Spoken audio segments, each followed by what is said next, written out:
Oh my gosh, we are live. This is going to be awesome. Let me start off by saying we have a guest. We have an awesome guest, Pastor Dr. Fitzgerald Reed.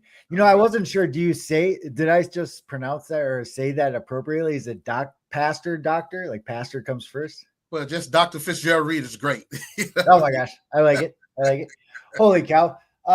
We met 3 minutes ago to discuss this live or the structure a little bit, and we're making it up as we go, which is the SOP I implemented for this show in general. Let me start off with an introduction. I am Jonathan Geyer. My big story, the story I would like to express that I always express in these meetings, is I helped to implement a health information exchange for the state of Minnesota, and I was stationed in St. Cloud, VA. In that opportunity, I was able to sit down and drink a cup of coffee with 30 some odd thousand veterans. That is a big deal. That is why I bring it up. Those interactions changed my life, right? It changed my perspective. It changed how I think. And that's going to be apparent in this conversation. You are going to see the output of these veteran interactions as Dr. Fitzgerald, Dr. Reed and I have this conversation here. Next noteworthy note, I coach boxing, right? And I've been doing this for 20 some odd years or whatnot. We crossed 13,000 people tuned into our live stream last night. We just crossed 330,000 views. It's become, we have people from all over the world that are watching us. And oh my gosh. So our class maxed out. We can only hold 40 kids, and similar to church service, church was the inspiration for this.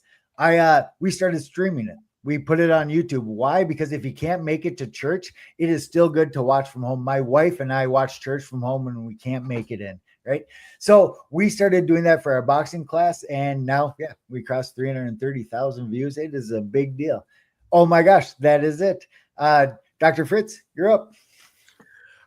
Great to be with you, my friend. We met in Washington, D.C. area. We Yes, sir. both at a conference, NSBA.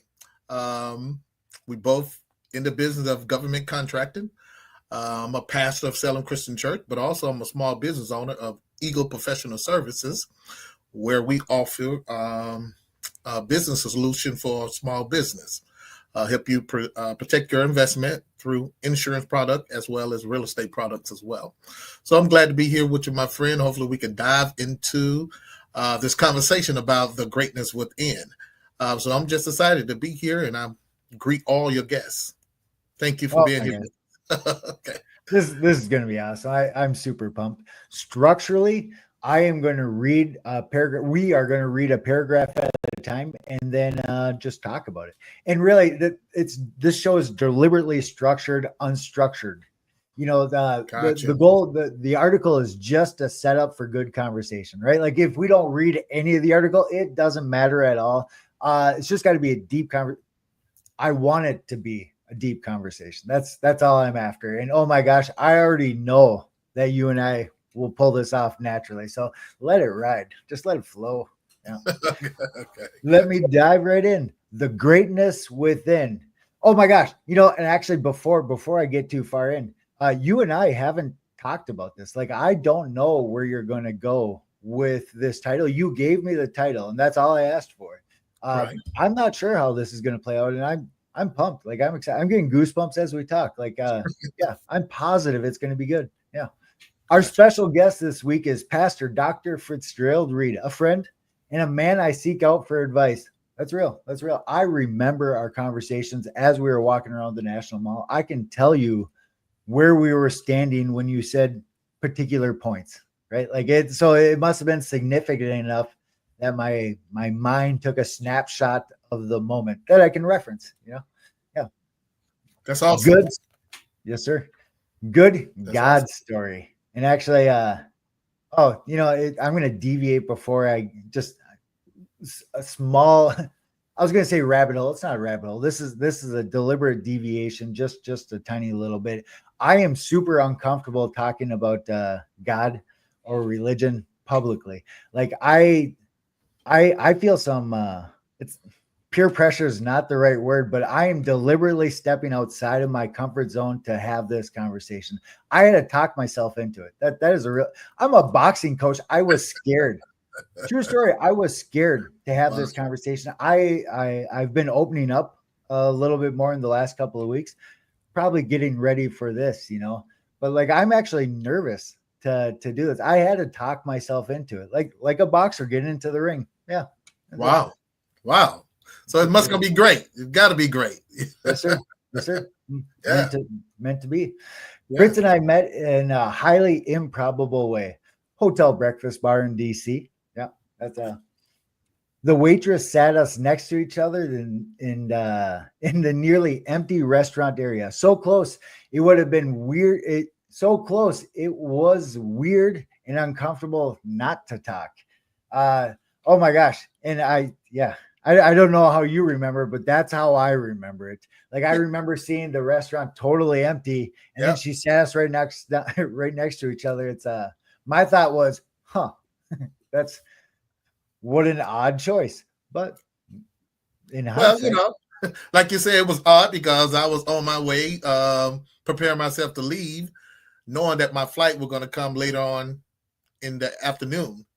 And so when I bumped into you, I realized after conversating with you that we had been at the same conference, but I had not seen you there over the last few days. And so there was an opportunity for me to, greet you and have a conversation with you. And based on that, we realized that our itinerary was open for the remainder of the day. And we decided to a matter of fact, I got in your Uber, and we headed over to the National Mall and we spent the rest of the day together, and it was fabulous. It was a great opportunity to get to know you. And as we walked, God just began to share things, and we just began to open up to one another. That's how I saw the story from my point of view. Oh my gosh. And I deliberately planned an extra day so I could just take the time and walk around. But I was going to do it by myself. I planned that day to just walk around, but that was it. Like I didn't plan on where I was going to go. I didn't plan on what I was going to do. I made the choice to give myself a day in DC by myself. Yeah. Let me ask you a question because something struck my attention. What is your middle name again? Cole. Cole. Okay. Gotcha. Jonathan Cole Geyer. Yeah. Gotcha. Okay. Yeah, because I was seeing the parallels when we met Jonathan and Fitzgerald. Yeah. Oh, that's right. I remember you talking about that. Yeah, we talked about that, right? Yeah. What's describe that a little bit more. I remember. Well, because at first I thought your name was just John when we first met, but it was Jonathan, and I know my first name is Fitzgerald. I would think about John F. Kennedy, as well as my middle name is Alexander. I would think about Alexander the Great. As we began to walk around and see these great monuments in the stature of the history of our country. And so that's why I asked you that question once we got out and just trying to, I guess make the connection of why me and you are together at this moment. Yeah, exactly. That's all. That's why I asked that question. That was the segue. I remember it now. That was the start to, oh my gosh. We're going to get into it there again. The article I'm reading is just a setup for conversation. Gotcha. Go ahead. Yes, sir. Next paragraph. Within about 10 minutes, Dr. Reed and I realized that we both had the rest of the day free and both planned on walking around the National Mall and seeing the DC sites. And we were both planning to go solo. Now, yes. We decided to not go solo. And this happened at the restaurant. Yep. Oh my gosh. Yeah. And I speak to this in the next article, but we're crossing a year since this happened. I've had a year to think about it.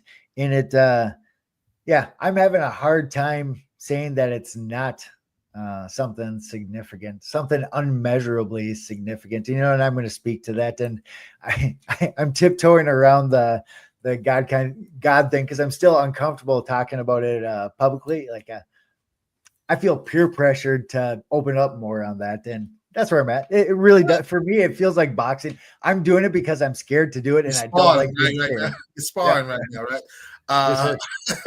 Well, as we begin to think about this subject matter, because I had been thinking about it just in my own personal life is greatness and experiencing the greatness of God.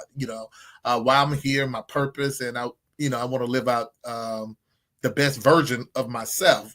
And I was thinking about, as we talk now, that God began to share with me the greatness in you, and that's why I began to share with you what I thought at that moment. Oh my gosh. Yeah. Holy cow. You know what? I'm just going to read the next paragraph. I was totally prepared to dive into the deep end, but the next paragraph it's a good one. Okay, got Science says God. I am a Six Sigma black belt from the American Society for Quality, ASQ, the hardest test to take. And I did a ton of research before I chose to go this Mount Everest level difficulty exam. And statistically analyzing outcomes is my world and second nature.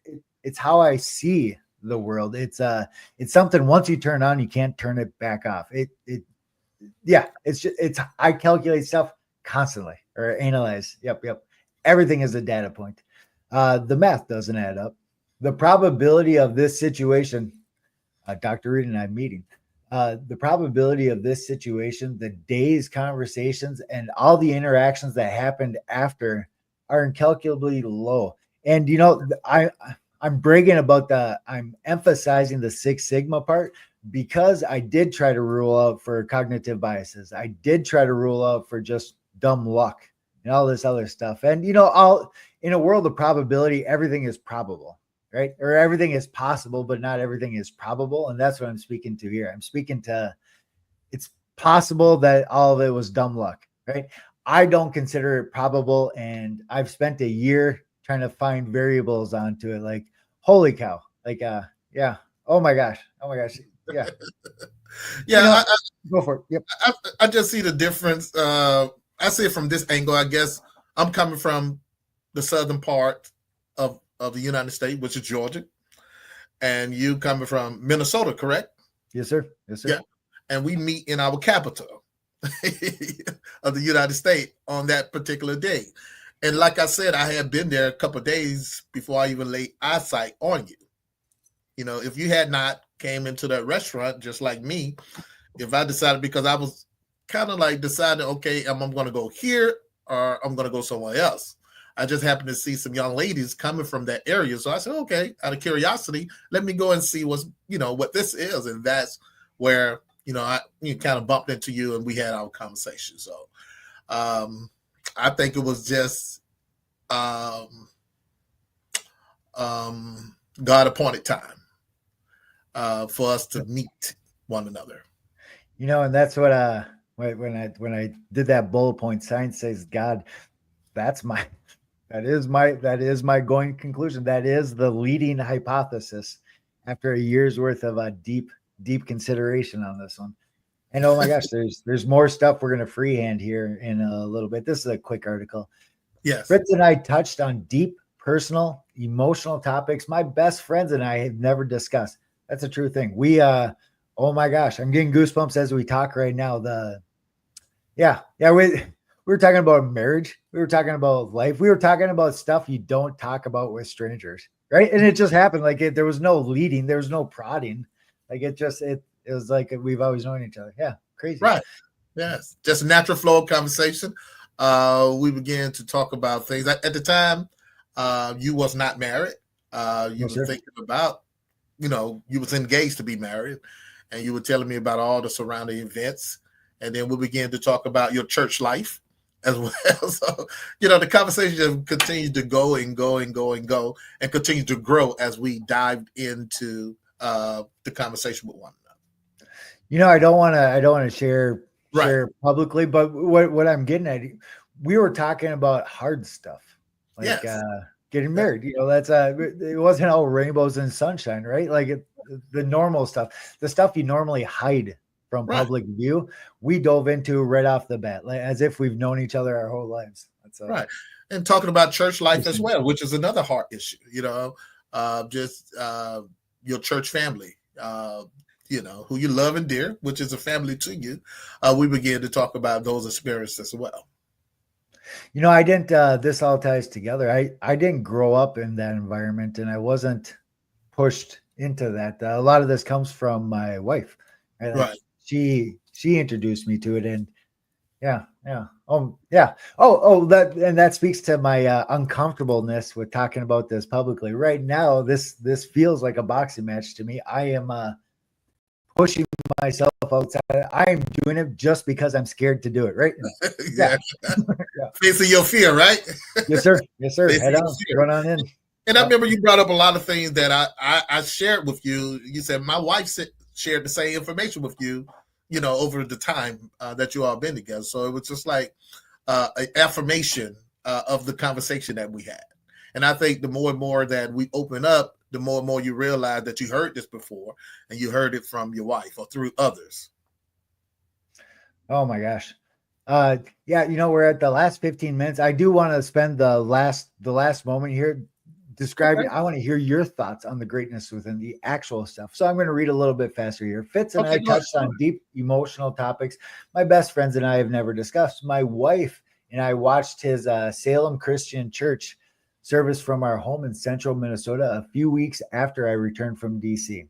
I don't remember the specific topic, but I do remember the look on my wife's face as Dr. Reed spoke, the message hit home, and it felt like it was for us. And now that I'm making a point to describe this, to see this from the biblical, or the religious, the faithful perspective, like holy cow, whatever that topic was, I don't remember at that point. We reached out to you after Right. watching it.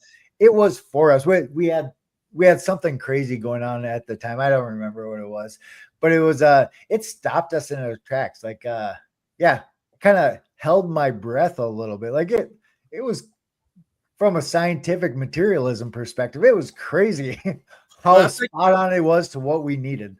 I think it was something sent around right before you were getting married.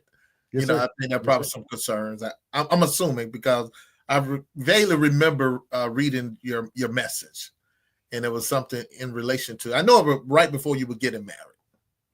Oh my gosh, which, yeah, stressful. And I'm building a business and whatnot. I don't want to publicly share stuff.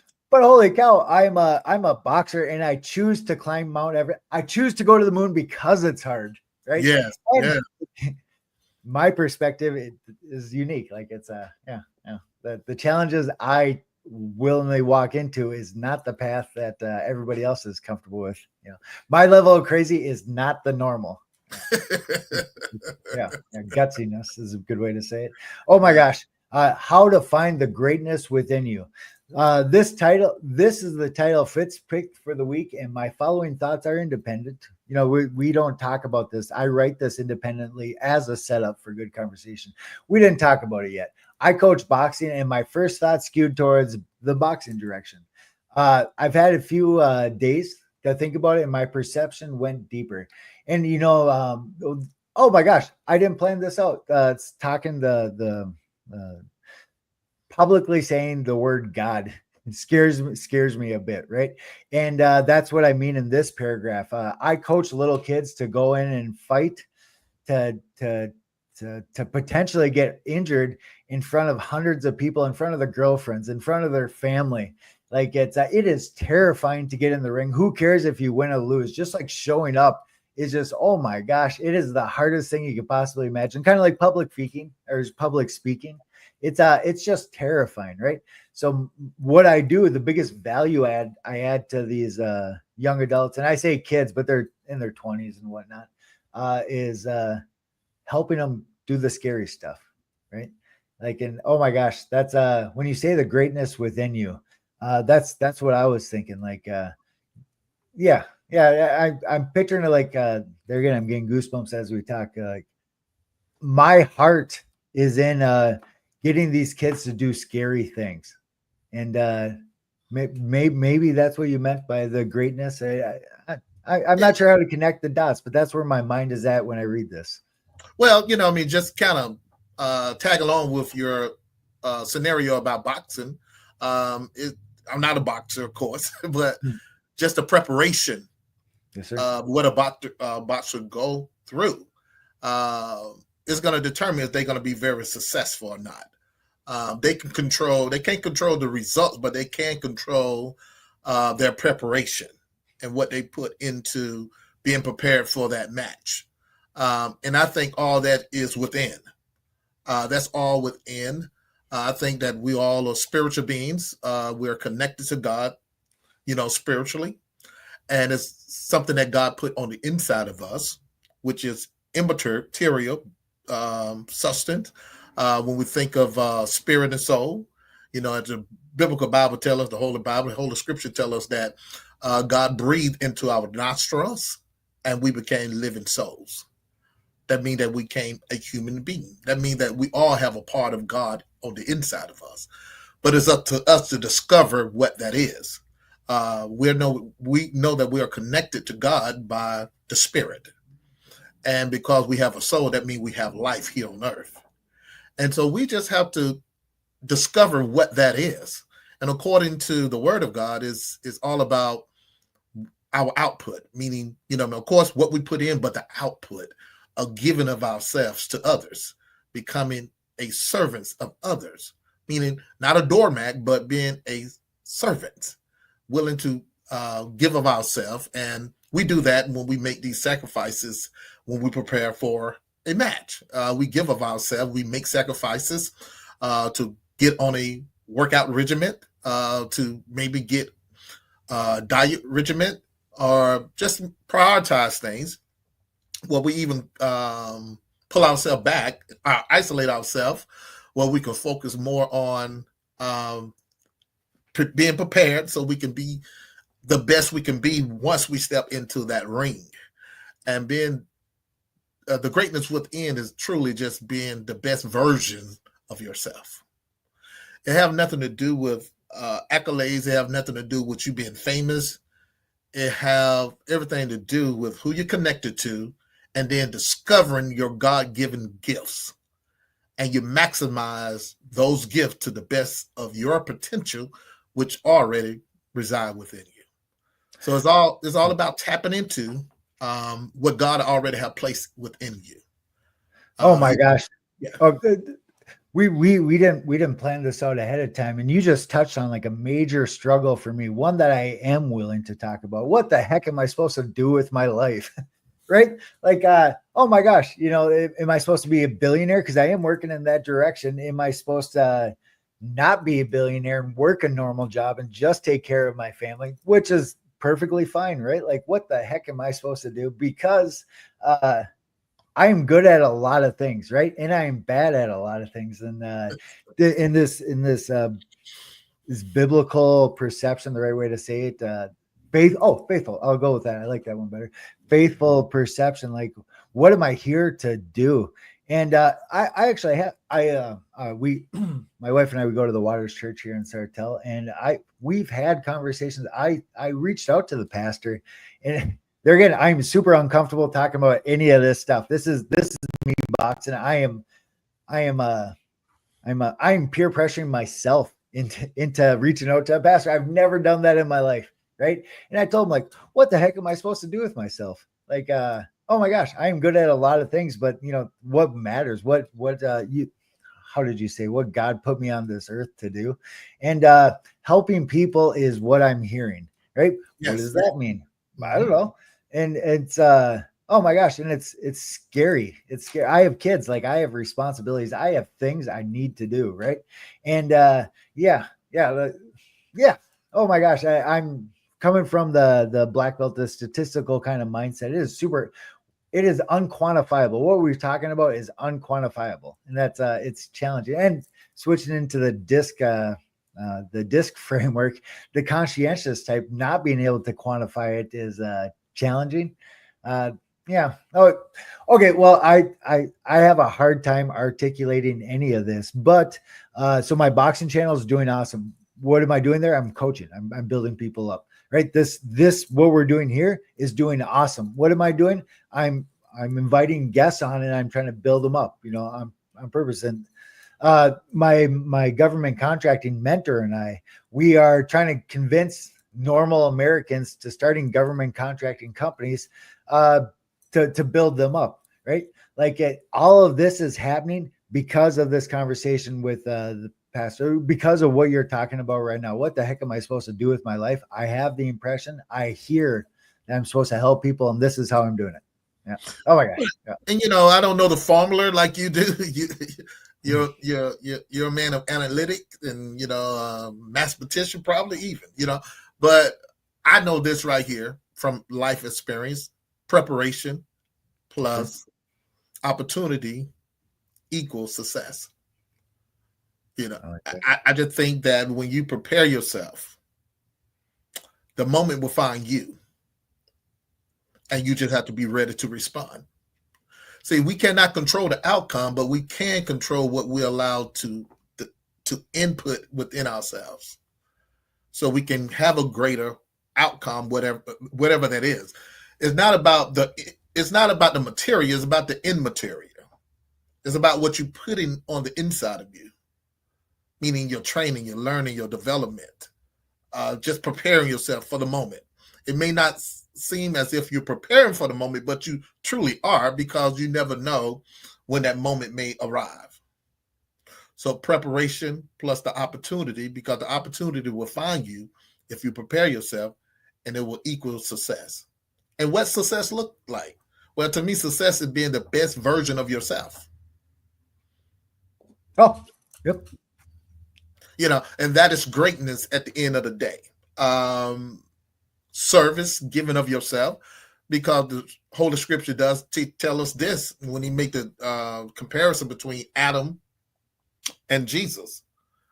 Is that Adam was a living soul, meaning that Adam was a human being, but the person Jesus was a life-giving spirit.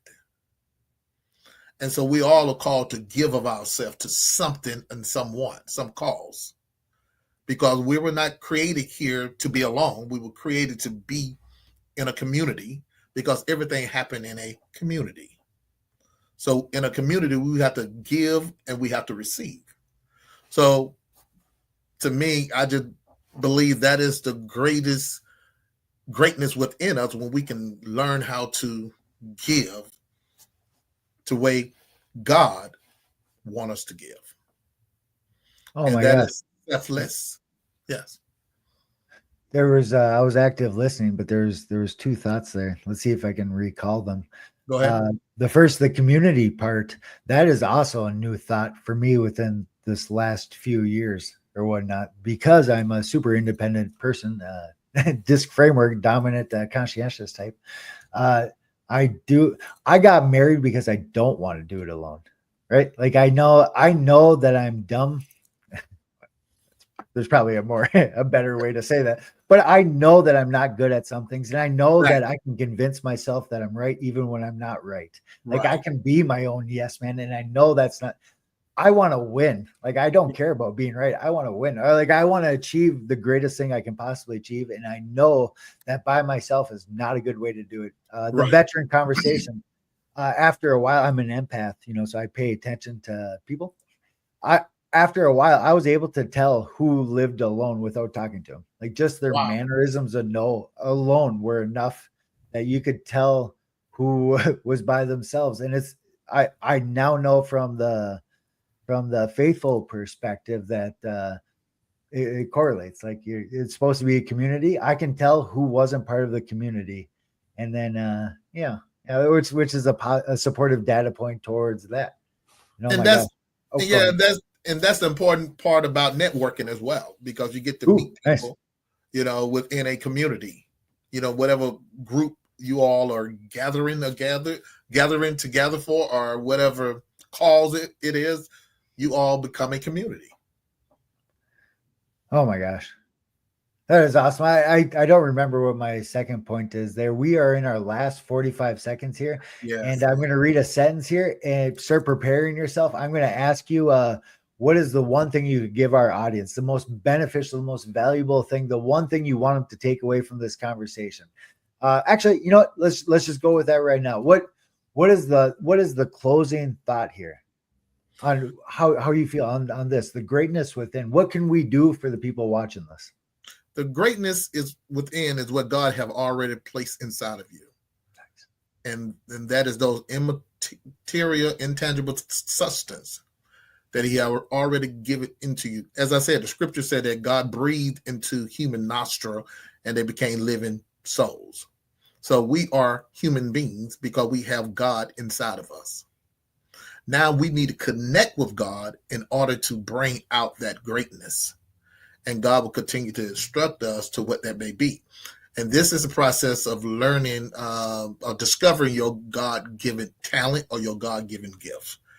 And the greatness within is your ability to serve others and to give to others, give yourself to others. That's the greatness within. Oh my God. Oh, hey, that was ironic or coincidental. That was the thing that I forgot about, serving others. Yes. I didn't know it was written, or I didn't know it was emphasized in the Bible or in the Yes. faithful or whatnot. I didn't know that. And Yes. that's what I was hearing. I was hearing that I'm supposed to, yeah. Oh my gosh, I am super uncomfortable talking about it. But here we are. Here we are, taking care of others. Yep. Yes. I am leaning Care into of it. others. Yes, sir. And Yes, sir. basically, Oh that's God. what you're doing here today. You're taking care of others, giving them information that will call them to grow. Oh my gosh, we are at time. Holy cow, this was a cool conversation. I really do have goosebumps from talking. Yes. Thank Yes. you. Thank you Thank for you. coming on. Oh And my thank gosh. you for having me. Yes, sir. Yes, sir. Mm-hmm. All right. See you later.